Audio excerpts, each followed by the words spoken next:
Centre of Indian trade unions CITU 1970లో May 30వ తేదీన ఏర్పాటు చేయడం జరిగింది.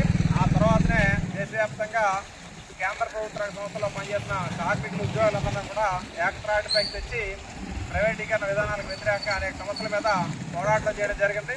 అంటే గతంలో బోనస్ మీద ఉన్న బోనస్ని తగ్గించేయడంతో దానికి వ్యతిరేకంగా దేశవ్యాప్తంగా ఉద్యోగులు పోరాటం చేయడంతో చివరికి యథావిధిగా పరిస్థితి అలాగే ఎమర్జెన్సీ సందర్భంగా మొత్తం ఇందిరాగాంధీ ఎమర్జెన్సీ పెట్టి ఉద్యోగులు కార్మికుల తాలూకు హక్కుల మీద దాడి చేయడం, అలాగే సమ్మె చేసే విధంగా అవకాశం ఇవ్వకుండా ఎక్కడికక్కడ నిర్బంధం ప్రయోగిస్తూ అరెస్ట్ చేయడంతో దేశవ్యాప్తంగా దాని మీద పెద్ద ఎత్తున పోరాటం చేసి మొత్తం ఆ ప్రభుత్వాన్ని దించేయడం జరిగింది. కార్మికులు ఉద్యోగుల తాలూకు ఐక్య పోరాట ఫలితంగా ఈ నేపథ్యంలోనే ఐక్యత పోరాటం అనే నినాదంతో సిఐటి ఏర్పాటు చేయడం జరిగింది. దాంట్లో భాగంగానే మొత్తం కార్మికులు అంటే రకరకాల పేర్లతో ఉండొచ్చు, రెగ్యులర్, కాంట్రాక్ట్, అవుట్సోర్సింగ్, లేదంటే కంటిన్యూటీ వేజ్, డైలీ వేజ్ అని రకరకాల పేర్లతో ఏ పేరుతో పనిచేస్తున్న కార్మికులైనా సరే అందరూ ఐక్యంగా ఉండడం ద్వారానే ప్రభుత్వ విధానాలు కానీ లేదా యాజమాన్యాల తాలూకా చర్యలు కానీ అడ్డుకోవడానికి అవకాశం ఉంటుంది. కాబట్టి ఆ రకంగా